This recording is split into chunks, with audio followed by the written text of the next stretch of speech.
Friends नमस्ते। दिशा academy की तरफ से आपका स्वागत है।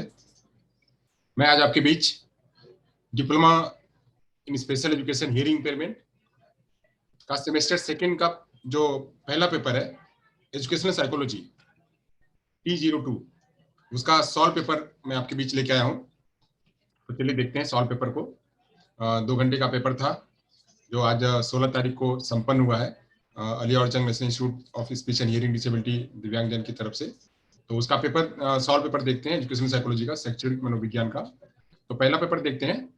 इसका पहला प्रश्न ऑब्जेक्टिव प्रश्न के का है बहुविकल्पी प्रश्न, हिंदी में है। हिंदी वाला वर्जन देख लेते हैं पहले। तो पहला प्रश्न है निम्नलिखित में से कौन सा सीखने का नियम थॉर्नडाइक थ्योरी पे आधारित नहीं है। तो थॉर्नडाइक ने 3 नियम दिए थे। तो एक तो उन्होंने तत्परता का नियम दिया हुआ था, अभ्यास का नियम दिया हुआ था, प्रभाव का नियम दिया हुआ था। तत्परता मतलब तैयारी, रेडीनेस थियरी और इफेक्ट ऑफ थियरी, फिर एक्सरसाइज। ये 3 थियरी उन्होंने दी हुई थी। तो इसमें एक थियरी उन्होंने ऑपरेंट कंडीशनिंग, ये थॉर्नडाइक की नहीं थी। तो यहाँ पे राइट आंसर क्या है जो नहीं होगा वो होगा ऑपरेंट कंडीशनिंग। दूसरा है निम्नलिखित में से कौन सा कारक अध्ययन को प्रभावित करता है। तो इसमें सबसे जो ज्यादा कारक प्रभावित करता है वह प्रेरणा, मोटिवेशन जो है वो ज्यादा प्रेरित करता है। तो यहाँ पे मोटिवेशन जो है वो राइट आंसर होगा, मोटिवेशन। तो परिणाम और पुष्टि का ज्ञान नहीं होगा, थकान और उपरोक्त सभी ये नहीं होगा, इसमें होगा प्रेरणा। तो प्रेरणा यहाँ का राइट आंसर है। बुद्धिमत्ता वह क्षमता है। बुद्धिमत्ता कौन सी क्षमता है? बुद्धिमत्ता से क्या होता है? तो यह सोचने की एबिलिटी को बढ़ाता है, अनुभव से अध्ययन करने को कहता है, समस्या सुलझाने को कहता है। तो यहाँ पे उपरोक्त सभी यहाँ पे जवाब सही होगा। यानी तीनों बुद्धिमत्ता में तीनों की क्षमता आती है, सोचने की भी क्षमता आती है, प्रॉब्लम सॉल्विंग की भी समस्या आती है और अनुभव से अध्ययन करने की भी जो है क्षमता आती है। यहाँ पे डी जो है वहां जवाब, तीसरे का डी जवाब सही है। चलिए तो आगे चलते हैं। चौथा प्रश्न लेते हैं। चौथा प्रश्न है आपकी स्क्रीन पे कुछ इस तरह से। व्यक्तिगत शिक्षार्थी डॉट डॉट डॉट में एक दूसरे से भिन्न होते हैं। तो व्यक्तिगत विद्यार्थी कैसे शिक्षार्थी भिन्न होते हैं? तो वृद्धि और विकास के सिद्धांत से नहीं होते, या नहीं आएगा। विकास के क्रम से भी नहीं आएगा। उपरोक्त में से कोई नहीं, ये भी नहीं आएगा। विकास का दर यह सीटेट में प्रश्न आ चुका है। विकास का दर, रेट ऑफ डेवलपमेंट के आधार पे यह जो है जवाब यह सही होगा बी। यानी रेट ऑफ डेवलपमेंट के आधार पे व्यक्तियों में विभिन्नता पाई जाती है। पियाजे के अनुसार विकास के पहले चरण 0 से 2 वर्ष की आयु के दौरान एक बच्चा डॉट डॉट डॉट सबसे बेहतर सीखता है। तो सेंसरी मोटर स्टेज, यहाँ पे इसका नाम ही है 0 से 2 साल की अवस्था का sensory motor stage, SOS, sensory motor, SMS sensory motor stage. तो एसएमओ से है, इसमें क्या सीखेगा? सेंसरी का मतलब इंद्रियों से, यहाँ पे इंद्रियों से सीखेगा। तटस्थ शब्दों को बोल करके नहीं, अमूर्त अंदाज में। यह तो फॉर्मल ऑपरेशन का आता है, भाषा को नए तरीके से सीख करके यह भी नहीं आएगा। यहाँ पे आएगा क्या? यहाँ पे आएगा ए जवाब, सेंसरी मोटर स्टेज। प्रश्न लेते हैं। भावनाओं का प्रबंधन यह किसका हिस्सा है? तो भावनाओं का प्रबंधन, जहां पे भावनाएं आती, इमोशंस आते हैं, वह सामाजिक नहीं आएगा, व्यक्तित्व में नहीं आएगा, उपरोक्त सभी नहीं आएगा। यहाँ पे क्या आएगा? भावनाएं, इमोशनल डेवलपमेंट इसका राइट आंसर है। हार्वर्ड गार्डनर द्वारा विकसित थियरी, हार्वर्ड गार्डनर ने मल्टीपल इंटेलिजेंस दिया हुआ था, बहुबुद्धि का सिद्धांत दिया हुआ था। तो यहाँ पे बहुबुद्धि सिद्धांत जो है एकदम बिल्कुल सीधा सा प्रश्न है। बहुबुद्धि का सिद्धांत जो है वह दिया हुआ था, बहुबुद्धिमत्ता का सिद्धांत, मल्टीपल इंटेलिजेंस का थियरी जो है यह हार्वर्ड गार्डनर जी ने दिया हुआ था। चलिए बहुत बढ़िया, आगे चलते हैं। 8वें प्रश्न की तरफ आते हैं। 8वां प्रश्न है, पियाजे के अनुसार जिस मूल इकाई से संज्ञानात्मक संरचना का निर्माण होता है वह है, यानी जब बच्चा नया नया कोई कॉन्सेप्ट बनाता है तो नया कॉन्सेप्ट कैसे बनता है? तो स्कीमा के जरिए बनता है। तो यहाँ पे स्कीमा, योजना यहाँ पे आएगा सही जवाब। यहाँ पे जो है एकोमोडेशन नहीं आएगा, यहाँ पे जो है इक्विबेरियम भी नहीं आएगा और यहाँ पे एजिमिलेशन भी नहीं आएगा। तो यहाँ पे इक्विबेरियम, एजिमिलेशन और ये नहीं आएगा। क्या आएगा? योजना, स्कीमा के जरिए बच्चा नई संरचना का निर्माण करता है। जब नई संरचना का निर्माण होता है उसे कहते हैं स्कीमा। पियाजे जी ने यह बताया हुआ था। चलिए आगे चलते हैं। 9वें प्रश्न की तरफ बढ़ते हैं। 8 प्रश्न हो गया, 9वें प्रश्न की तरफ बढ़ते हैं। बुद्धि लब्धि की अवधारणा एक जर्मन मनोवैज्ञानिक द्वारा तैयार की गई थी। तो बुद्धि लब्धि की अवधारणा किसने दिया हुआ था? तो स्टर्न ने दिया हुआ था। 1912 में बुद्धि लब्धि की बात, जो आईक्यू का जो कॉन्सेप्ट है, आईक्यू का कॉन्सेप्ट वह स्टर्न जी ने दिया हुआ था। आईक्यू का कॉन्सेप्ट स्टर्न जी ने 1912 में दिया हुआ था। इसके बाद जो है इसको रिवाइज करके 1914 में दोबारा जो है उसको बनाया गया था। तो इसमें थोड़ा सा सुधार किया गया था, बट स्टर्न जी ने पहली बार 1912 में इसको, इस कॉन्सेप्ट को दिया हुआ था। चलिए आगे चलते हैं। 10वां प्रश्न, निम्न में से कौन से वर्तन दोष जिसके लक्षण प्रमुखतः अनावधान और आवेगपूर्ण है। यानी इसमें पूछ रहा है कि कौन सा ऐसा बिहेवियर डिसऑर्डर है जो आता है अटेंशन में और जो है आवेग में, इंपल्सिविटी में। तो वहां पे ADHD, attention deficit hyper active disorder, attention deficit hyper active disorder, ये यहाँ पे सही जवाब होगा। तो चलिए आगे चलते हैं। जो है वो ट्रू फॉल्स की तरफ पढ़ते हैं। ट्रू फॉल्स है, सही गलत जवाब। तो सही गलत में यहाँ पे देखते हैं, पहला है भाषा बुद्धिमत्ता बहुबुद्धिमत्ता थ्योरी में सम्मिलित नहीं है। नहीं भाई, ये तो है जो है लिंग्विस्टिक इंटेलिजेंस बहु बुद्धिमत्ता यानी मल्टीपल इंटेलिजेंस में ये है। यहाँ पे गलत जवाब है, कह रहे हैं कि नहीं है ये, जबकि है। यहाँ पे गलत जवाब है। पियाजे की थियरी संज्ञानात्मक कॉग्निटिव विकास के अनुसार प्री ऑपरेशनल स्थिति के दौरान बच्चे में संरक्षण की संकल्पना को मौजूद होती है। नहीं, जो कंजर्वेशन की भावना है वह कंजर्वेशन की भावना वह कंक्रीट ऑपरेशनल स्टेज में आती है, प्री ऑपरेशनल स्टेज में नहीं आती है। यहाँ पे कंजर्वेशन की भावना नहीं आती है, लैक ऑफ कंजर्वेशन पाया जाता है। प्री ऑपरेशनल स्टेज में लैक ऑफ कंजर्वेशन पाया जाता है, कंजर्वेशन नहीं पाया जाता है। कंजर्वेशन कंक्रीट ऑपरेशनल स्टेज में पाया जाता है। यानी क्या है, ये भी जवाब गलत है। व्यवहार सुधार मॉडिफिकेशन प्रक्रिया के हिस्से के रूप में एबीसी विश्लेषण किया जाता है। एबीसी का विश्लेषण कब किया जाता है? तो यह जो है व्यवहार का सुधार करने के लिए जवाब सही है। विकास मनुष्य के शारीरिक बदलाव को संदर्भित करता है, बिल्कुल सही जवाब है। जो है वह यह सही जवाब है, विकास जो है वह बदलता है।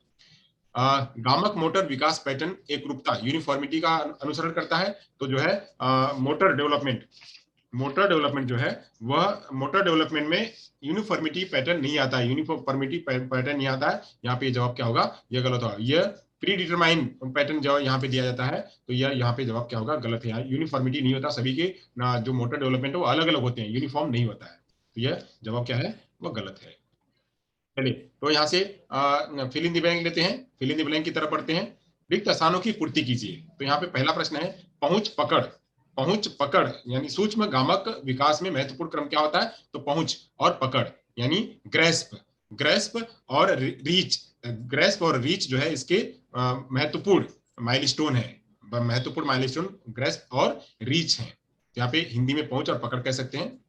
औसत बुद्धिमत्ता का बुद्धि लब्धि श्रेणी कितना होगा? तो 90 से 109, 90 से 109 जो है इसकी बुद्धि लब्धि होगी। यह लर्निंग का डायग्राम होता है, लर्निंग के डायग्राम में तो यहाँ पे जो बीच का होता है ये औसत, औसत यही होता है। यहाँ पे 90, इधर 90 और इधर 109, यहाँ तक के जो है टारगेट होता है। सीखने की शैली का प्रतिमान यह सुझाव देता है कि कक्षा में दृश्यवाक्य पठन लेखन गतिबोधक अंग्रेजी वाले में देखेंगे तो आपको दिखेगा वार्क, वहां पे वार्क दिखेगा। तो यहाँ पे वार्क जो है वह सही जवाब है। Visual auditory reading writing and kinesthetic VARK, यहाँ पे वार्क जो है वह सही जवाब है। वार्क यहाँ पे सही जवाब है। और जो ये वार्क है, यह वार्क देने का काम किसने किया हुआ है? तो नील फ्लेमिंग ने दिया हुआ है, नील फ्लेमिंग ने यह दिया हुआ है। तो ये जवाब जो है यह सही है। आगे चलते हैं। एडीएचडी का पूर्ण रूप क्या है? तो एडीएचडी का पूर्ण रूप होगा attention deficit hyper active disorder. यह यहाँ पे इसका सही जवाब होगा। यहाँ pay attention deficit hyper active disorder भरेंगे। बुद्धि लब्धि की गणना का सूत्र बिल्कुल इजी है, आईक्यू बराबर मेंटल एज गुणे 100 बटे क्रोनोलॉजिकल एज। यहाँ पे सही है। चलिए, तो ये हो गया, फिल इन द ब्लैंक हो गया। आगे चलते हैं, आगे की तरफ बढ़ते हैं। संक्षिप्त प्रश्न में ले लेते हैं। शिक्षकों के लिए शैक्षणिक मनोविज्ञान सीखने का महत्व है। शिक्षकों के लिए शैक्षणिक मनोविज्ञान सीखने का महत्व है। तो शैक्षणिक मनोविज्ञान मतलब यहाँ पे इसका प्रश्न है अंग्रेजी में कि क्यों जरूरी है? Importance of studying educational psychology for teachers क्यों जरूरी है, यानी शैक्षणिक मनोविज्ञान टीचरों के लिए क्यों जरूरी है? तो वह शिक्षक जब जानेगा तो ग्रोथ एंड डेवलपमेंट के बच्चे के बारे में जान पाएगा, उनके व्यक्तिगत विभिन्नता के बारे में जान पाएगा, उनकी सीखने की क्षमता के बारे में जान पाएगा, उनका व्यक्तित्व जान पाएगा, और उनके जो है अलग अलग जो भाग बुद्धि के भाग हैं वो बुद्धि को समझ पाएगा। तो ऐसे बच्चों के व्यवहार को जान पाएगा, बच्चों के जो है बच्चा चाइल्डहुड में कैसे कर पाता है, एडोलसेंस में कैसे कर पाता है, ऐसे अलग अलग अवस्थाओं में जान पाएगा। अलग अलग जितने सिद्धांत हैं, चाहे बुद्धि के सिद्धांत हो, चाहे संज्ञानात्मक के सिद्धांत हो, चाहे वह वृद्धि विकास के सिद्धांत हो, ये सब को जानेगा तो टीचर जो है उसका इस्तेमाल कर पाएगा। अब दूसरा प्रश्न है कि विकास के सिद्धांत, तो विकास के सिद्धांत बहुत सारे हैं। तो विकास के सिद्धांत कह सकते हैं कि जो है वह यूनिफॉर्म पैटर्न कह सकते हैं, और दूसरा कह सकते हैं कि इसको हम बदल सकते हैं, यह बदलते रहता है, यह जो है एक दूसरे के साथ में जुड़ा हुआ होता है, इंटीग्रेशन होता है, और यह यूनिक डेवलपमेंट होता है, हर बच्चा जो है यूनिक होता है, और एक दूसरे के ऊपर निर्भर एक जो है डेवलपमेंट दूसरे डेवलपमेंट के ऊपर निर्भर करता है, और ये एक ही डायरेक्शन में चलता है, तो डेवलपमेंटल डायरेक्शन कह सकते हैं। फिर जो है इसको कह सकते हैं कि हेरिडिटी और एनवायरनमेंट पर यह निर्भर करता है, तो उसका भी सिद्धांत है, हेरिडिटी और एनवायरनमेंट पर रहने का सिद्धांत। यह चक्राकार के रूप में होता है, तो चक्राकार का भी सिद्धांत यह हो सकता है। तो विकास के सिद्धांत हो सकते हैं। फिर तीसरा प्रश्न है, विकास पर प्रभाव डालने वाले वातावरण के घटक, तो क्या क्या घटक हो सकते हैं? तो घटक हो सकते हैं, जैसे हम बात बात कर सकते हैं कि खान-पान हो सकता है वहाँ का, वहाँ उसका वातावरण हो सकता है, और किस जगह पे रह रहा है वो हो सकता है, बच्चे का एजुकेशन कैसा है वो हो सकता है, फैमिली का एनवायरनमेंट कैसा है, उसका सोशियो इकोनॉमिकल स्टेटस कैसा है, और वह किस जगह पे किस एरिया में रह रहा है, वहाँ का एनवायरनमेंट कैसा है, वहाँ का एक्सपोज़र कैसा है, वहाँ का जो है लैंग्वेज कैसा है, ये सब चीज़ उसको जो है प्रभाव डाल सकती है। तो ये लिख सकते हैं। सिगुन फॉर्म बोर्ड के बारे में समझते हैं कि सिगुन फॉर्म बोर्ड क्या है? सिगुन फॉर्म बोर्ड जो है एक बुद्धिमापक परीक्षण है। तो बुद्धिमापक परीक्षण में इसमें जो है यह जो सिगुन फॉर्म बोर्ड है, यह सिगुन जी ने 1856 में देने का काम किया था। इसमें बच्चों की आई हैंड कोऑर्डिनेशन का देखते हैं, इसमें बच्चों का जो है परसेप्शन देखते हैं, बच्चों की बुद्धि का देखते हैं, संज्ञान देखते हैं, बच्चा कितना संज्ञान लगा रहा है, बच्चे को देखते हैं कि बच्चा शेप का इस्तेमाल कर पाया कि नहीं, बच्चा जो है आई हैंड कोऑर्डिनेशन कर पाता है कि नहीं, कॉन्सेप्ट की समझ है कि नहीं उसको, विजुअल परसेप्शन है कि नहीं समझ बच्चे को, कॉग्निटिव कैपेसिटी है कि नहीं, ये सब जो है इसमें सिगुन फॉर्म बोर्ड में देखते हैं। तो पांचवा प्रश्न देखते हैं, बच्चों में सामान्य व्यवहार समस्याएं कौन कौन सी होती हैं? तो सामान्य व्यवहार समस्याएं क्लास में बहुत सारी होती हैं कि बच्चा जो है वो अटेंशन नहीं कर पाता है, बच्चा अपना ध्यान अटेंशन करवाने की भी कोशिश करवाता है, जल्दी भाग जाता है, या फिर लेट आता है, यह बच्चा करता है वहां पे, बच्चा जो है वह चीटिंग करता है एक दूसरे से, कभी कभी चोरी करता है या रिपीट करता है एक ही बात को, ये सब जो है वो कॉमन समस्याएं जो है क्लासरूम में दिखती हैं, तो इसको हम एक्सप्लेन कर सकते थे। तो सीखने में संज्ञान कॉग्निशन की भूमिका क्या है? तो संज्ञान की भूमिका कहाँ होगी? कॉग्निशन। तो कॉग्निशन के आधार पे बच्चा जो है लॉजिक कर पाएगा, बच्चा वहां तर्क लगा पाएगा, एब्स्ट्रैक्ट थिंकिंग कर पाएगा, वह जो है रिवर्सिबिलिटी, जैसे जैसे बच्चे का लेवल है वो रिवर्सिबिलिटी का ध्यान कर पाएगा, वह जो है स्टोर कर पाएगा, वह भाषा का इस्तेमाल कर पाएगा, वह जो है एक दूसरे के बीच में अंतर कर पाएगा। तो ये सब चीजें जो है वह कॉग्निशन का इस्तेमाल यहाँ पे होता है, वह उसको सही तरीके से एक्सप्लेन करना उसको आ जाएगा, उसको जो है ब्लूम की टेक्सोनॉमी में बात कर लें तो वहाँ पे नॉलेज कंप्रीहेंशन अंडरस्टैंडिंग ये बच्चा जो करने लगेगा, वहाँ पे एनालिसिस और सिंथेसिस करने लगेगा, इवोल्यूशन करने लगेगा, ये सब सीखने में उसकी भूमिकाएं हैं। व्यवहार व्यवस्थापन तकनीकी क्या है? तो व्यवहार व्यवस्थापन तकनीकी की बात कर सकते हैं, तो इसमें जो है अलग अलग प्रकार की तकनीकी ले सकते हैं, एबीसी मॉडल यूज कर सकते हैं, इग्नोरिंग का मॉडल यूज कर सकते हैं, और जो है बच्चे को टाइम आउट ले सकते हैं, तो ये सब जो है वो तकनीकी हम इस्तेमाल कर सकते हैं। सीखने की शैलियां क्या है? सीखने की शैली का एक ऊपर एक आया हुआ ही है, वार्क। तो वार्क जो है विजुअल